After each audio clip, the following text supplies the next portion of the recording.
आज हम लोग टैक्स में इनकम फ्रॉम हाउस प्रॉपर्टी पढ़ेंगे, ठीक है। इनकम फ्रॉम हाउस प्रॉपर्टी में हम लोगों को ये जो इनकम अराइजेस होता है वो किसके द्वारा अराइजेस होता है? लेट आउट के द्वारा। किसके द्वारा? मतलब जो रूम हम लोग भाड़े पर देते हैं। तो पहले इसके बारे में थोड़ा समझ लेते हैं। जो एसएससी होता है, एसएससी मतलब the person who is liable to pay tax. तो इसमें एसएससी कौन होना चाहिए? रूम का ऑनर होना चाहिए। कौन होना चाहिए? ऑनर होना चाहिए, ठीक है। अगर कोई ऑनर अपने रूम को भाड़े पर दे रहा है और उससे जो भाड़ा आ रहा है, मतलब इनकम जो अराइजेस हो रहा है, उसको हम लोग किसमें कवर करते हैं? इनकम फ्रॉम हाउस प्रॉपर्टी में। तो यहाँ पे ऑनर का ऑनर समझ गए, जो रूम जिसके नाम पे वो रूम रजिस्टर्ड है, ठीक है, या फिर जो लैंड वगैरह जो भी है, ठीक है। अब एक होता है डिम्ड ऑनर। डिम्ड ऑनर किसको बोलते हैं? जैसे मान लो कि मेरा कोलकाता में भी प्रॉपर्टी है, दिल्ली में भी प्रॉपर्टी है, मुंबई में भी प्रॉपर्टी है, पर तीनों जगह हम हर मंथ प्रेजेंट हो सके ऐसा जरूरी नहीं है, पॉसिबल भी नहीं है। तो इसके लिए मैं क्या करूँगा कि मैं दिल्ली में एक बंदे को अपॉइंट कर दिया और उसको अपना ऑथोरिटी दिया। क्या दिया? ऑथोरिटी दिया कि तुम इनकम वगैरह जो भी हो सब खुद ही कलेक्ट किया करो और टैक्स पे किया। इसको हम लोग क्या बोलते हैं? Deemed owner. क्या बोलते हैं? Deemed owner. मतलब वो ऑनर नहीं है, उसको वो ऑथोरिटी प्रोवाइडेड हुआ है, ठीक है। उसको हम लोग क्या बोलते हैं? Deemed owner. अब हम लोग जो रूम होता है वो हम लोग दो पर्पस के लिए यूज करते हैं, या तो लेट आउट के लिए या तो सेल्फ ऑक्युपाइड के लिए, ठीक है। और भी एक होता है पार्टली लेट आउट और partly self occupied. Partly self occupied, ठीक है। पार्टली लेट आउट और पार्टली सेल्फ ऑक्युपाइड, ठीक है। अगर हम लोग अब मान लो कि मेरे पास मेरा एक रूम है, ठीक है, वो रूम हम किसी को किराए पर दे दिए, तो वो क्या हो गया? Let out. अब मान लो मेरे पास दो रूम है, एक रूम में हम खुद रह रहे, एक रूम हम किराए पे दे दिए। तो एक रूम में जो हम रह रहे वो लेट आउट हो गया, और एक रूम जो रह रहे उसको हम लोग क्या कर दिए? सेल्फ ऑक्युपाइड कर दिए। क्लियर है? अब हो सकता है कि ऐसा भी हो सकता है कि एक रूम, एक ही बिल्डिंग है, ठीक है, और वो बिल्डिंग पूरा रेंटेड है, उसमें से हाफ हम यूज़ कर रहे हैं और हाफ टेनेंट को दे रहे हैं। तो हाफ जो हम यूज़ कर रहे हैं वो पार्टली सेल्फ ऑक्युपाइड हो गया, और जो हाफ भाड़े पर दिए वो क्या हो गया? पार्टली लेट आउट हो गया। तो सिंपल सा ओवरऑल हम लोग क्या पढ़े? जो रूम हम लोग भाड़े पर देते हैं उसको हम लोग क्या कॉल करते हैं? Let out. और जो रूम हम लोग खुद यूज़ करते हैं उसको हम लोग क्या बोलते हैं? Self occupied. सेल्फ ऑक्युपाइड में हम लोग को इनकम जनरेट नहीं होता है, लेट आउट में हम लोगों को इनकम जनरेट होता है। फिर भी हम लोगों को दोनों को ही एज ए टैक्सेबल अमाउंट में दिखाना है, ठीक है। अब जो आप जो rent let out sorry house property में हम लोग का इनकम का सिर्फ एक ही सोर्स दिख रहा है, वो क्या है? ये जो हम लोग को रेंट रियलाइज हो रहा है।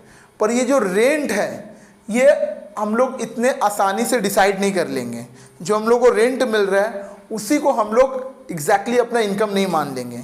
इसके लिए हम लोगों को कुछ कैलकुलेशन करना पड़ता है। तो वो कैलकुलेशन हम लोग जाने, हम लोग सबसे पहले जीएवी निकालना सीखेंगे, ग्रॉस एनुअल वैल्यू। अभी हम लोग क्या पढ़े कि जो रेंट आता है वही हम लोग का क्या हो जाता है? इनकम हो जाता है। क्लियर है? हाउस प्रॉपर्टी के अंदर में। बट ये रेंट एनालिसिस करना इतना आसान नहीं है। इसके लिए पहले हम लोगों को क्या करना पड़ता है? ग्रॉस एनुअल वैल्यू निकालना पड़ता है, जिसको हम लोग शॉर्ट में जीएवी बोलते हैं। क्या बोलते हैं? जीएवी। बहुत सारा वर्ड एक दूसरे से कॉमन मिलता रहेगा, तो थोड़ा एकदम कॉन्सेप्ट को क्लियर रखिएगा कि जीएवी, जीएमबी ऐसा वर्ड ना, एनएवी, ये सब वर्ड आएगा जो एक दूसरे से कॉमन मिलता रहेगा। तो कौन सा वर्ड कहाँ यूज़ हो रहा है ये आपको ध्यान रखना है। तो अभी हम लोग क्या कैलकुलेट करने जा रहे हैं? जीएवी। ये सबसे इंपॉर्टेंट थिंग है। तो इसके लिए सबसे पहले जीएमवी, ग्रॉस म्युनिसिपल वैल्यू निकालते हैं, ठीक है। जैसे हम लोगों का जो म्युनिसिपैलिटी एरिया होता है उसके, जैसे आप कोई भी प्रॉपर्टी लेते हो तो हर एरिया वाइज उस प्रॉपर्टी का क्या होता है? वैल्यूएशन अलग अलग होता है। तो ये ग्रॉस म्युनिसिपल वैल्यू उस मतलब उस म्युनिसिपैलिटी का, उस एरिया का वैल्यू को डिनोट्स करता है। मतलब जो आपका प्रॉपर्टी है उसके वैल्यू को क्या करता है? म्युनिसिपल वैल्यू निकाल के देता है कि उस एरिया का म्युनिसिपल वैल्यू क्या है। तो इसमें थोड़ा एक ट्रिक है, एक चीज़ याद रखिएगा, जब जीएमबी निकालना हो तो आपको ध्यान देना है कि आपका सिटी जो है वो मेट्रो सिटी है कि नॉन मेट्रो सिटी है। मेट्रो सिटी मतलब वही दिल्ली, मुंबई, चेन्नई, ठीक है, कोलकाता, ये चार हम लोग का मेट्रो सिटी के अंदर में आता है। Metro city as per population के अनुसार डिसाइडेड होता है, ठीक है। तो मेट्रो सिटी अगर है तब इस केस में होता है, अगर आपको जीएमबी निकालना है तो जीएमबी ऐसे निकलता है। हो सकता है आपको एनएमबी दिया हो, क्या दिया हो, एनएमबी दिया हो, तो 90 इंटू 100, ठीक है। और अगर आपका नॉन मेट्रो सिटी है, ठीक है, नॉन मेट्रो सिटी है, तो जो आपका एनएमबी जीएमबी होगा वही आपका एनएमबी होगा, मतलब जो एनएमबी होगा वही आपका क्या हो जाएगा, जीएमबी हो जाएगा। ये चीज़ याद रखिएगा। मतलब अगर सम्स में एनएमबी दिया है तो आपको जीएमबी निकालना पड़ेगा, और अगर जीएमबी डायरेक्टली दिया तब तो आप डायरेक्टली लिख सकते हो। क्लियर है। तो मतलब यहाँ पे कभी कभी वो लोग क्या लिख देता है, नेट म्युनिसिपल वैल्यू, क्या लिख देता है, नेट म्युनिसिपल वैल्यू। तो हम लोग को जीएमबी निकालने के लिए पहले देखना पड़ेगा मेट्रो सिटी है कि नॉन मेट्रो सिटी है। अगर नॉन मेट्रो सिटी तो जो आपका एनएमबी है वही आपका क्या हो जाएगा, जीएमबी। अगर मेट्रो सिटी है तो आपको एनएमबी दिया तो जीएमबी ऐसे करके निकालना पड़ेगा। क्लियर है, कोई दिक्कत। अब आता है फेयर रेंट, ठीक है। हर एरिया का एक रेंट, जैसे हम लोग अगर मान लो हम लोग कोलकाता में रह रहे हैं तो हम लोग बोलते हैं कि भाई गिरीश पार्क में अगर मेरे को ये रूम लेना है तो क्या रेंट लगेगा, तो एक लगभग इस एरिया का एक फेयर रेंट होता है ना कि हाँ इतना रेंट होना चाहिए, ठीक है। इन दोनों में से जो हायर होता है उसको हम लोग नॉशनल रेंट मानते हैं। क्या मानते हैं, नॉशनल रेंट। फिर स्टैंडर्ड रेंट, ठीक है, क्या होता है, स्टैंडर्ड रेंट। ये हम लोग का रेंट कंट्रोल एक्ट तय करता है। जब भी हम लोग का लैंड ऑनर और जब जो लैंडलॉर्ड है और जो टेनेंट है उन दोनों के बीच में डिस्प्यूट हो जाता है तो रेंट कंट्रोल एक्ट आता है उस डिस्प्यूट को सॉल्व करने के लिए। तो ये जो स्टैंडर्ड रेंट है ये कौन तय करता है, रेंट कंट्रोल एक्ट तय करते हैं, ठीक है। तो ये लिख दिए। अब इन दोनों में से जो लोअर होता है वो आपका निकलता है रीजनल एक्सपेक्टेड रेंट। मतलब ये सारा काम जो ए से लेकर ई तक है हम लोग उस एरिया बेसिस पे करते हैं। पहले जीएमबी उस म्यूनसिपैलिटी के हिसाब से वहाँ का रेंट कितना होना चाहिए, फेयर रेंट वहाँ का क्या चल रहा है, उन दोनों में से जो हायर होगा वो नॉशनल रेंट बन जाएगा। फिर वहाँ का स्टैंडर्ड रेंट क्या है, मतलब रेंट कंट्रोल एक्ट के अनुसार वहाँ का रेंट कितना है, इन दोनों में से जो लोअर होगा वो आपका क्या बन जाएगा, रीजनल एक्सपेक्टेड रेंट। तो यहाँ तक अभी तक आपको जो रेंट मिल रहा है उसका कोई कैलकुलेशन नहीं था, ये जस्ट हम लोग उस एरिया के बेसिस पे किए। अब हम लोग का जो रियल रेंट मिल रहा है उसके बेसिस पे जो आपको एनुअल रेंट मिल रहा है, हो सकता है उसमें से कुछ रेंट डूब गया हो, कोई किराएदार आपको भाड़ा नहीं दिया हो, ठीक है, रहने के बाद भी वो लास्ट में बिना भाड़ा दिए आपके पास चला गया हो, तो अनरियलाइज रेंट। वैकेंसी, हम लोग जो टैक्स का कैलकुलेशन करते हैं वो अप्रैल टू मार्च करते हैं। तो हो सकता है कि मेरा जो टेनेंट हो वो बीच में रूम छोड़ के चला गया हो, तो मेरे को जो नेक्स्ट टेनेंट है उसके आने में, जो गया है और जो आया है उसके बीच में मेरा रूम क्या था, खाली था, तो उस समय मेरे को कोई रेंट रियलाइज़ नहीं हुआ, तो वो भी क्या कर देंगे, माइनस कर देंगे। तो ये जो आपका आएगा उसको हम लोग क्या बोलते हैं, एक्चुअल रेंट रिसीव। हम लोग को इतना रेंट रिसीव हुआ है। इन दोनों को कंपेयर करके हम लोग का क्या निकलता है, GAV, ठीक है। तो सबसे इंपॉर्टेंट टर्म यही है। GMB और फेयर रेंट में कंपेयर करेंगे तो क्या निकलेगा, नेशनल रेंट, नॉशनल रेंट। फिर स्टैंडर्ड रेंट, C और D को कंपेयर करोगे तो क्या निकलेगा, RER। फिर हम लोग ARR निकालते हैं। इसके लिए हम लोग एनुअल रेंट से अनरियलाइज रेंट, वैकेंसी ये माइनस करते हैं, तब ये हम लोगों का आ जाता है ARR, ठीक है। अब इन दोनों को कंपेयर करते तो क्या निकलता है, GAV, ठीक है। अब मुद्दा ये आ जाता है, ध्यान देना, अगर सवाल में मान लो फेयर रेंट नहीं दिया हुआ है, ठीक है, तो हम लोग एनुअल रेंट को फेयर रेंट मान सकते हैं। ये एक टॉपिक्स हो गया, ये दूसरा टॉपिक्स। फेयर रेंट अगर नहीं दिया हुआ तो एनुअल रेंट को आप क्या मान सकते हो, फेयर रेंट अपना मान सकते हो। क्लियर है, कोई दिक्कत। अब तीसरा, कभी कभी एनुअल रेंट भी निकालना पड़ता है, तो एनुअल रेंट निकालने का फॉर्मूला हो जाता है rent received 12 minus V for vacancy into 12, ऐसे करके निकलता है, ठीक है। ये एनुअल रेंट का फॉर्मूला। अगर जैसे फेयर रेंट नहीं दिया रहा तो एनुअल रेंट को फेयर रेंट मान लेंगे, अगर एनुअल रेंट भी नहीं दिया रहा तो एनुअल रेंट निकालने के लिए हम लोग rent receive 12 minus vacancy into 12, ठीक है। और वैकेंसी भी कभी कभी निकालना पड़ता है, तो वैकेंसी निकालने का फॉर्मूला होता है जितना भी आपका एनुअल रेंट है divided by 12 into vacancy. Clear है, मंथ। ये जो GAV निकालना है ये लेट आउट के केस में निकालना है, सेल्फ ऑक्यूपाइड के केस में GAV आपको नहीं निकालना है। अगर आप अपना रूम किसी टेनेंट को किराए पर दे रहे हो तभी आपका GAV निकालना है, अगर आप खुद रह रहे हो तो उसमें GAV निकालने का ज़रूरत नहीं है। दूसरा चीज़ क्या ध्यान रखना है, अगर मान लीजिए आपका रूम है, आप अपने मान लीजिए आपके पास 3 रूम है, एक रूम में आप खुद रह रहे हो, दैट इज सेल्फ ऑक्यूपाइड, एक रूम में आपके किराएदार को दे दिए हो, वो क्या हो गया, लेट आउट। तीसरा जो रूम है उसमें मान लीजिए कि आपने किराएदार को ना देके आप खुद बिजनेस कर रहे हो, आप खुद बिजनेस कर रहे हो, उस रूम में आप खुद बिजनेस कर रहे हो, तो ये हाउस प्रॉपर्टी में कवर नहीं होगा, ना ही वो लेट आउट होगा, ना ही वो सेल्फ ऑक्यूपाइड, वो बिजनेस एंड प्रोफेशन में आ जाएगा। किस में आ जाएगा, बिजनेस एंड प्रोफेशन में। लेकिन अगर मान लो वो रूम अगर आप किसी टेनेंट को दे रहे हो और टेनेंट वहाँ पे बिजनेस कर रहे हैं, तो टेनेंट चाहे रेसिडेंस के रूप में रहे चाहे बिजनेस के रूप करें, हमको दोनों ही हाल में क्या होगा, रेंट तो रियलाइज हो गई, तो वो हाउस प्रॉपर्टी में कवर है।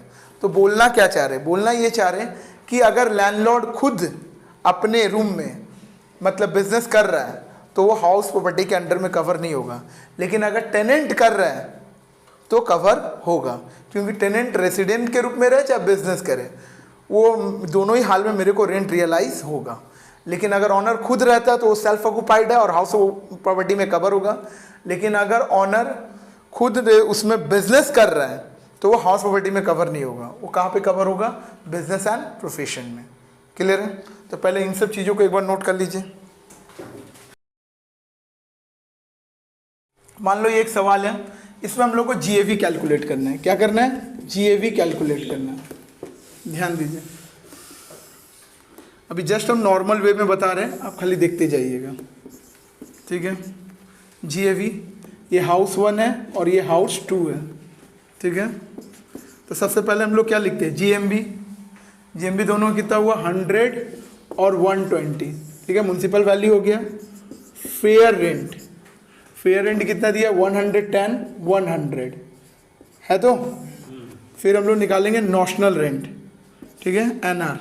तो एनआर कैसे निकालते हैं, दोनों में जो हायर होता है, मतलब higher of A and B, तो इन दोनों में हायर 110 है, यहाँ 120 है, ठीक है। उसके बाद डी नंबर हम लोग लिखते हैं स्टैंडर्ड रेंट, 80 है और यहाँ 130 है, ठीक है। ये स्टैंडर्ड रेंट हो गया। अब हम लोग निकालते हैं आर ई आर। क्या निकालते हैं, आर ई आर। तो आर ई आर कैसे निकलता है, lower of C and D, ठीक है। तो इन दोनों में लोअर कौन है, 80, इन दोनों में लोअर कौन है, 120, ठीक है। ये लोअर निकल गया दोनों में, तो ये क्या निकल गया आपका, आर ई आर। अब नेक्स्ट आते हैं A R R, actual rent received. Actual rent received, इसमें एनुअल रेंट दिया हुआ है 95 और 125, इसमें कोई वैकेंसी वगैरह नहीं दिया हुआ है, नॉर्मल है। तो ये जस्ट एक हम सवाल किए जिससे हम लोग को परफॉर्मा कवर हुआ, ठीक है। तो अब हम लोग को जीएवी निकालना है, तो जीएवी निकलेगा इन दोनों में जो हायर होगा। हर समय जीएवी निकालने का तरीका अलग अलग होगा, इसीलिए हम उस समय जीएवी जब फॉर्मेट लिखे तो वहाँ पे कुछ लिखे नहीं थे। अभी जैसे higher of E N F लिख रहे हैं, जब वैकेंसी रहेगा तब जीएवी निकालने का तरीका थोड़ा अलग होता है, ठीक है। तो अभी higher of A and higher of E and F, मतलब आर ई आर और ए आर आर में जो हायर है वही लेंगे। तो इन दोनों में हायर कौन है, 95, और इन दोनों में हायर कौन है, 125। ये आपका क्या हो गया, जीएवी। क्लियर है? इसको एक बार नोट कर लीजिए। सेकंड नंबर समझ में आइए, देखिए इसमें जीएमबी दिया हुआ है, स्टैंडर्ड रेंट दिया हुआ है, एनुअल रेंट दिया हुआ है, हम लोग से जीएवी निकालने बोल रहे हैं। ओके, एक एक चीज़ हम बता रहे हैं। पहला सवाल जो बताने का कारण था एक फॉर्मेट कवर करना। सेकंड सब में देखिए आप लोग को कुछ चीज़ देखने मिलेगा, जीएमबी 100 है और यहाँ पे 150 है। फेयर रेंट नहीं दिया हुआ है, नहीं दिया हुआ ना, तो इस सवाल में क्या नहीं दिया, फेयर रेंट। अभी मैंने आप लोगों को फॉर्मूला में लिखाया था कि अगर फेयर रेंट ना दिया हो तो एनुअल रेंट को फेयर रेंट मान सकते हो। तो हम लोग बोल सकते हैं F R equal to A R, F R equal to A R. तो एनुअल रेंट कितना, 120, यहाँ भी कितना हो गया, 120। तो इन दोनों में हायर कौन हो गया, 120, यहाँ पे 150, ठीक है। स्टैंडर्ड रेंट दिया हुआ है, इसका 90 और इसका 130। तो इन दोनों में लोअर कौन है, 90, इन दोनों में लोअर कौन है, 130। क्लियर है? एनुअल रेंट कितना है, यहाँ भी 120 है और यहाँ भी 120 है। तो इन दोनों में अब हायर देखना है जीएवी के लिए, तो हायर कौन है, 120, और यहाँ पे हायर कौन है, 130। तो इस सवाल में क्या देखने मिला, फेयर रेंट नहीं था। तो फेयर रेंट नहीं रहता तो हम लोग क्या करते हैं, एनुअल रेंट को फेयर रेंट मान लेते हैं, ठीक है। इसको नोट करिए। 3 नंबर सम्स में ये देखिए, ये है हाउस 1 कोलकाता में और हाउस 2 दुर्गापुर में। तो हम लोगों को सबसे पहले क्या चाहिए, जीएमबी, पर सम्स में क्या दिया हुआ है, एनएमबी। तो हम लोग एनएमबी तो नहीं लिख सकते, हम लोगों को क्या लिखना होगा, जीएमबी। तो कैसे जीएमबी निकालते हैं अगर एनएमबी दिया हो सवाल में, तो पहले हम लोग को देखना पड़ता है कौन सा हाउस किधर है, मेट्रो सिटी में कि नॉन मेट्रो सिटी में। तो हाउस 1 दिख रहा है कोलकाता, मतलब मेट्रो सिटी है। हाउस 2 दुर्गापुर, दुर्गापुर मतलब नॉन मेट्रो सिटी, ठीक है। तो इस केस में हम लोग को क्या करना पड़ेगा, जीएमबी कैसे निकालते हैं, देखो अगर कोई मेट्रो सिटी होता है तो फॉर्मूला ये होता है। तो हाउस 1 मेट्रो सिटी है तो इसके मदद से हम लोग को क्या निकल गया, जीएमबी। और हाउस 2 दुर्गापुर में मतलब नॉन मेट्रो सिटी है, तो नॉन मेट्रो सिटी में क्या होता है, जो एनएमबी होता है वही जीएमबी होता है। तो इस तरीके से अगर हम लोग ये एनएमबी के मदद से जीएमबी निकाल सकते हैं, मेट्रो सिटी और नॉन मेट्रो सिटी केस करके। अगर ऑलरेडी यहाँ जीएमबी दिया रहता तो हम लोग कोई झमेला नहीं पालते, जैसा था वैसा उतार देते, हम लोग metro city non metro city देखने भी नहीं जाते, ठीक है। लेकिन अगर सवाल में एनएमबी दिया रहे और आपको जीएमबी निकालना हो तो आपको ये ध्यान रखना पड़ेगा कि कौन सा ये मेट्रो सिटी है कि नॉन मेट्रो सिटी है। सर अगर सिटी ना लिखा रहे तो हम लोग नॉन मेट्रो सिटी मान लेंगे, अगर सिटी सम्स में नहीं लिखा हो तो हम लोग उसको नॉन मेट्रो सिटी ही मान लेंगे, तब हम लोग एनएमबी इक्वल टू जीएमबी कर देंगे, जैसा कि इसमें किए। तो अभी हम लोग इसको लिखे, यहाँ पे 200 हो गया जीएमबी और यहाँ पे 220, और अपना फेयर रेंट देखिए दिया हुआ 160 और 250, और higher of A and B यहाँ पे 200 हो जा रहा है, यहाँ पे 250 हो जा रहा है। फिर स्टैंडर्ड एंड देखिए, स्टैंडर्ड एंड है 150 और 210, तो आर ई आर कैसे निकलेगा, इन दोनों में से लोअर 150 और 210, ठीक है। एनुअल रेंट कितना दिया, 240 और 180। इस बार वैकेंसी भी दी है, तो वैकेंसी निकालने का फॉर्मूला क्या होता है, annual rent divided by 12 into vacancy. तो हाउस 1 का इस तरीके से निकाल रहे हैं, तब यहाँ 40 आ रहा है, और इसका एनुअल रेंट 180 है डिवाइडेड बाई 12, और वैकेंसी मतलब कितने मंथ का है, 1 मंथ का है, तो यहाँ 15। तो यहाँ पे आ गया अपना 200 और यहाँ पे आ गया अपना 165। जनरली इससे पहले जब वैकेंसी नहीं था तो आप क्या कर रहे थे, इन दोनों में से जो हायर हो रहा था उसी को अपना जीएवी मान ले रहे थे, बट अभी ऐसा नहीं कर सकते बिकॉज वैकेंसी का केस है। वैकेंसी के केस में आप जीएवी डायरेक्ट नहीं निकाल सकते, आरईआर और एआर में जो हायर होगा उसको आप ले लिए, जब वैकेंसी नहीं रहे तब आप ले सकते हो, दोनों में जो हायर होगा वही होगा। लेकिन वैकेंसी के केस में आपको जीएवी कैसे निकालना है, आपको देखना बिफोर वैकेंसी एनुअल रेंट मतलब एआरआर का अमाउंट क्या है। तो बिफोर वैकेंसी हम लोग को एआरआर का अमाउंट दिख रहा है 240। अब इसको और इसको आरईआर को देखो, दोनों में से हायर कौन है, जो हायर होगा उससे वैकेंसी माइनस कर देंगे। तो इन दोनों में से हायर ये दिख रहे हैं, तो इससे वैकेंसी माइनस किए तो कितना आएगा, 200। अगर क्लियर नहीं हो रहा तो यहाँ पे देखिए, अब इन दोनों में हायर कौन है, बिफोर वैकेंसी बोल रहे हैं हम, एनुअल रेंट नहीं बोल रहे, बिफोर वैकेंसी, ठीक है। तो बिफोर वैकेंसी यहाँ पे कितना, 180। अब इन दोनों में से हायर कौन है ये, तो इससे हम लोग वैकेंसी माइनस कर देंगे, 210 माइनस 15 195। इन दोनों में से हायर कौन था, ये, तो इससे वैकेंसी माइनस किया जाए। अब इन दोनों में से कौन हायर था, ये, तो इससे वैकेंसी माइनस करके लिखे। क्लियर है, तो इसको एक बार नोट कर लीजिए। ये सवाल में ये भी थोड़ा यूनिक सवाल है, देखिए जीएमबी दिया हुआ है, कोलकाता दुर्गापुर से हमको कोई मतलब नहीं है क्योंकि जीएमबी ऑलरेडी गिवन है 180 200। एनएमबी दिया होता तो जैसे पिछले सवाल में किए थे वैसे ही अभी भी करते हैं। फेयर रेंट कितना दिया हुआ है, 200 और 160, तो इन दोनों में हायर देखें 200, यहाँ भी हायर 200 है। स्टैंडर्ड रेंट देखें, यहाँ पे 140 है और यहाँ पे 205 है, तो इन दोनों में लोअर देखना है, तो इन दोनों में लोअर यहाँ पे 140 हो रहा है, इन दोनों में लोअर 200 हो रहे हैं, ठीक है। अब आइए देखिए, यहाँ पे एनुअल रेंट चाहिए पर सवाल में रेंट रिसीव दिया हुआ है, तो एनुअल रेंट कैसे निकलता है, देखिए एनुअल रेंट निकालने का फॉर्मूला आप लोगों को लिखाए थे, rent receive 12 minus vacancy into 12। तो हाउस 1 का देखिए रेंट रिसीव कितना है 180, 12 माइनस वैकेंसी कितने महीने का है, 2 महीने का है, इंटू 12 कितना हो जाएगा 216। हाउस 2 का देखिए 220 है, 12 माइनस 1 वैकेंसी इंटू 12 कितना हो जा रहा है यहाँ पे 240। क्लियर है। तो इस सवाल में क्या देखने मिला, अगर रेंट रिसीव दिया रहे तो एनुअल रेंट कैसे निकालते हैं। क्लियर है। तो एनुअल रेंट कितना हो जा रहा है, यहाँ पे हम लोग जो निकाले हैं यहाँ पे 216 निकाले हैं और यहाँ पे 240 निकाले हैं, ठीक है। और वैकेंसी निकालने का यही फॉर्मूला है। तो हाउस 1 का यहाँ पे कितना हो जा रहा है भाई, यहाँ पे 216 है एनुअल रेंट, बाई 12, वैकेंसी यहाँ कितने महीने का, 2 महीने का, इसका कितना है 240 डिवाइडेड बाई 12 इंटू 1, तो यहाँ पे वैकेंसी हो जा रहा है 36 मंथ का, यहाँ पे वैकेंसी हो जा रहा है 20 का, तो यहाँ पे कितना आ रहा है 180, यहाँ पे कितना आ रहा है 220। अब इस केस में देखते हैं बिफोर वैकेंसी, यहाँ पे क्या है, ये इससे ज़्यादा है, ये इससे ज़्यादा है, तो इससे वैकेंसी माइनस करके जो आएगा वही आपका आंसर, मतलब 180। इस केस में भी बिफोर वैकेंसी में ये ज़्यादा है, तो इन दोनों में से जो हायर कौन है, ये, तो इससे हम लोग वैकेंसी माइनस करके लिखेंगे तो ये आ जाएगा। मतलब ये भी कैसे निकाल रहे हैं, बिफोर वैकेंसी अमाउंट देख रहे हैं और RER देख रहे हैं, इन दोनों में से हायर जो रहेगा उससे वैकेंसी माइनस हो जाएगा, तो इन दोनों में हायर ये है तो वैकेंसी माइनस करके ये आ रहा है, इन दोनों में भी हायर ये है तो वैकेंसी माइनस करके ये आ रहा है। क्लियर है, नोट इट। चलिए सम्स नंबर सब कोई 6 में आइए, मैथ का सम्स नंबर 6 में आइए सभी कोई। आगे देखिए, वेयर सिचुएटेड कोलकाता, पहले हम लोग से क्या बोला, from the following information compute GAV। Where situated Kolkata and Delhi, दोनों ही मेट्रो सिटी है। हाउ यूज, लेट आउट दोनों लेट आउट यूज़ हो रहा है, क्योंकि मैंने बताया था अगर सेल्फ ऑक्यूपाइड यूज़ हो तो उसका GAV नहीं निकलते हैं, जो लेट आउट होता है उसी का GAV निकलता है। NMB दिया हुआ है तो GMB निकालना पड़ेगा भाई, तो पहले GMB की तरफ बढ़े, तो GMB में पहले हाउस 1 की तरफ बात करते हैं। हाउस 1 मेट्रो सिटी है कि नॉन मेट्रो सिटी, दोनों ही मेट्रो सिटी है, तो इसका फॉर्मूला क्या हो जाएगा, दोनों ही मेट्रो सिटी है ना, तो NMB बाई 90 इंटू 100, तो इसका कितना है देखिए 72,000 divided by 90 into 100, that's means 80,000।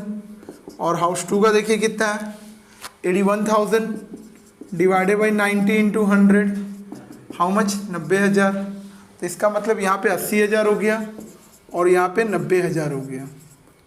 Okay, fair rent कितना दिया हुआ है, 1,05,000 1,05,000 दोनों का दिख गया। ओके, लिख दिया हम लोगों ने। अब इन दोनों में से क्या लेना है, नॉस्टन रेंट हायर 1,05,000 और 1,05,000, क्लियर है। फिर स्टैंडर्ड रेंट में आते हैं, सम्स में स्टैंडर्ड रेंट दिया हुआ देखो 1,00,000 और 1,10,000, क्लियर है। तो RER क्या हो जाएगा, लोअर लेंगे, इन दोनों में लोअर कितना है 1,00,000 और इन दोनों में लोअर 1,05,000, क्लियर है, हो गया। अब यहाँ पे भी देखो रेंट रिसीव दिया हुआ है तो एनुअल रेंट निकालना पड़ेगा, ठीक है। तो एनुअल रेंट का फॉर्मूला हम लोग जानते हैं, क्या है, rent receive 12 minus vacancy into 12, ये है। तो हाउस 1 का रेंट रिसीव दिख रहा है 90,000 है, 12 माइनस वैकेंसी 1 मंथ का है इंटू 12, देखिए कितना आ रहा है। हाउस 2 का 90,000 है, 12 माइनस 2 मंथ का वैकेंसी इंटू 12, तो यहाँ तो 1,08,000 आ रहे हैं, यहाँ पे कितना आ रहा है 98,181, ओके। तो 98,181 हो गया और यहाँ पे कितना हो गया 1,08,000, क्लियर है। अब ये कैसे निकलेगा vacancy, 98,181 divided by 12 into 1,08,000 divided by 12 into 2 vacancy, तो यहाँ पे हो जाएगा 8181 और यहाँ पे 18,000, ठीक है। ARR निकाल ले, तो इन दोनों इससे लेस करोगे कितना होगा 90,000, इसको भी लेस करोगे कितना होगा 90,000। तो बिफोर वैकेंसी देखना है, इन दोनों में हायर कौन है 1,00,000, हायर 1,00,000 है ना, तो 1,00,000 से हम लोग वैकेंसी माइनस करेंगे, 8181 कितना हो रहा है 91,819। अब इन दोनों में हायर कौन है ये, तो इससे वैकेंसी माइनस करेंगे तो ये आएगा 90,000, ठीक है। इसको नोट कर लीजिए। 30 नंबर सम से सभी को आ जाइए। देखिए, mister R Sen 2 house the particular of which for the year ended इतना इतना, ठीक है। म्यूनसिपल वैल्यू दिया हुआ है दोनों का, तो 30,000 इसका म्यूनसिपल वैल्यू हो गया, इसका कितना हो गया 15,000, दिख रहा है। फेयर रेंट 22,500 एंड 14,000, 22,500 एंड 14,000, तो इन दोनों में हायर देखे 30,000 और इसमें हायर 15,000, ओके। सम्स में स्टैंडर्ड रेंट दिया हुआ 25,000 और उसका कितना दिया हुआ 12,000, दिख रहा है। तो इन दोनों में से लोअर लेना है, तो लोअर 25 हो रहा है यहाँ पे, इन दोनों में लोअर कितना हो रहा है 12 हो रहा है, ठीक है। एनुअल रेंट देखे 21,600 है और 18,000 है, ठीक है। इसमें से हम लोग पहले अनरियलाइज रेंट भी दिया हुआ है और वैकेंसी भी दिया हुआ है, तो पहले अनरियलाइज रेंट माइनस करोगे, क्योंकि इसीलिए हम बार बार वर्ड एक बोलते थे बिफोर वैकेंसी। वैकेंसी का अमाउंट जो भी आएगा, वैकेंसी कैसे निकालते हैं, annual rent divide 12 into vacancy. कितना आ रहा है यहाँ पे, हाउस 1 में खाली वैकेंसी है, कितना हो रहा है 3600, इसमें नहीं है। ARR तो यहाँ 18,000 हो गया, यहाँ पे 15,500 हो गया, तो GAV निकाले। इसीलिए देखो मैं बोलता था हमेशा बिफोर वैकेंसी, क्योंकि इस बार इसमें तो अनरियलाइज रेंट नहीं है।